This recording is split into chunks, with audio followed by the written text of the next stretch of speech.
Selamat datang kembali di sesi deep dive kita. Hari ini kita mau coba menyelami lebih dalam sebuah materi renungan dari hari kelima yang Anda bagikan kemarin ya. Judulnya menarik nih, Kuasa Korban Termulia.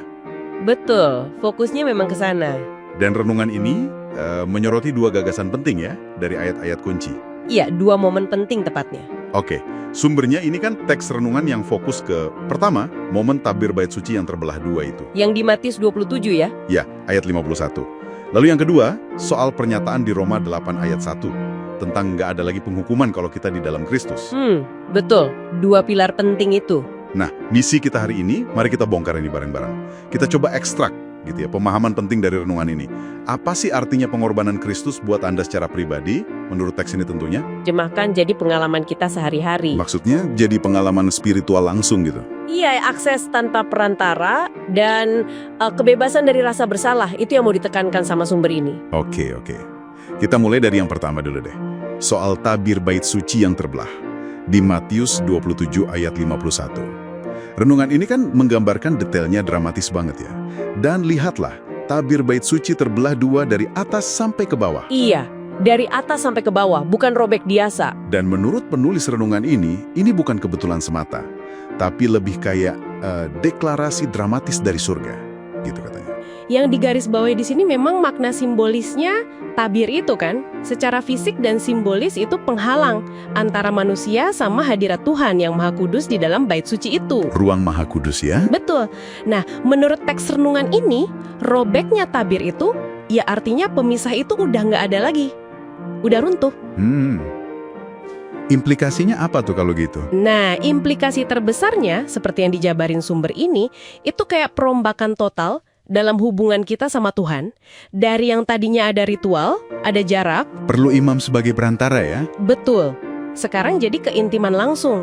Nggak perlu lagi imam perantara. Kata sumber ini, jalan ke Bapa itu terbuka lebar buat siapa aja. Lewat Yesus tentunya. Jadi bukan sekedar pintu terbuka, tapi lebih ke perubahan status hubungan gitu ya? Tepat, itu intinya. Akses langsung. Dan ini langsung nyambung ke pertanyaan reflektif yang diajukan teks ini buat Anda para pendengar ya. Sudahkah aku benar-benar memanfaatkan akses langsung kepada Bapa ini dalam doaku sehari-hari?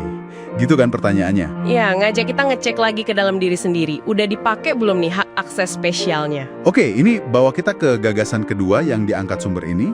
Yang ini, wah rasanya mungkin lebih membebaskan ya secara personal. Soal pembebasan total dari penghukuman. Nah, ini dia. Roma 8 ayat 1. Demikianlah sekarang tidak ada penghukuman bagi mereka yang ada di dalam Kristus Yesus. Wah, ayat yang kuat banget ini. Kuat sekali. Dan mari kita coba bedah ya gimana penulis renungan ini melihat konsep ini. Karena Yesus udah nanggung hukumannya, gitu kan inti pengorbanannya. Teks ini bilang ya nggak ada lagi sisa tuntutan dosa buat orang percaya.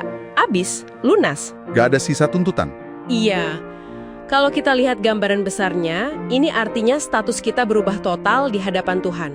Dari posisi bersalah secara hukum dosa, jadi dibenarkan. Artinya secara hukum ilahi kita dinyatakan benar. Bukan karena kita benar, tapi karena Kristus. Jadi status hukumnya yang berubah ya? Persis.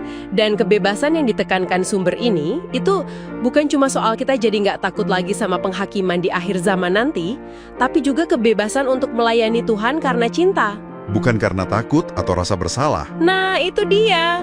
Bukan karena didorong rasa takut atau terus-terusan dibayangin sama rasa bersalah dari masa lalu. Udah bebas gitu loh. Dan lagi-lagi nih, renungan ini ngajak kita introspeksi personal lagi ya.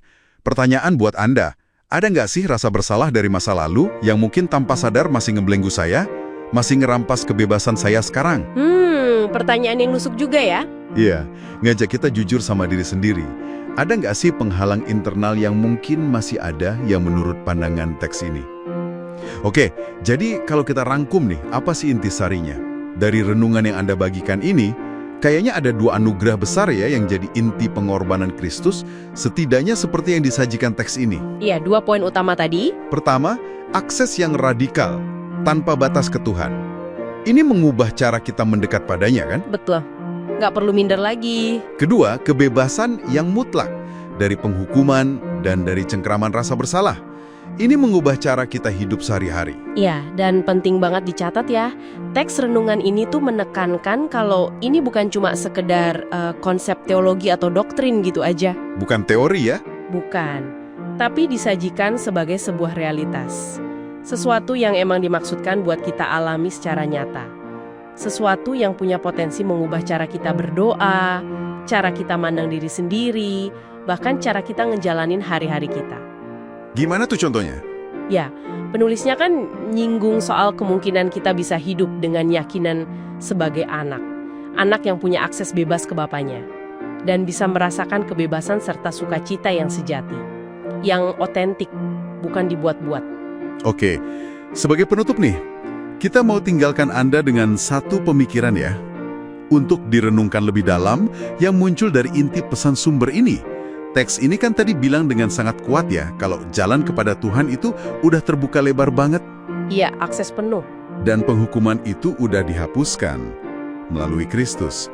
Nah pertanyaannya jadi gini, kalau memang akses udah dikasih selebar itu dan penghukuman udah ditiadakan, seperti yang dijelaskan teks ini, kira-kira apa ya yang sesungguhnya mungkin masih menahan seseorang, menahan Anda untuk sepenuhnya mengalami kedekatan sama Tuhan dan kelegaan mendalam yang ditawarkan oleh kebebasan ini? Apa penghalangnya? Pertanyaan reflektif yang bagus untuk dibawa pulang.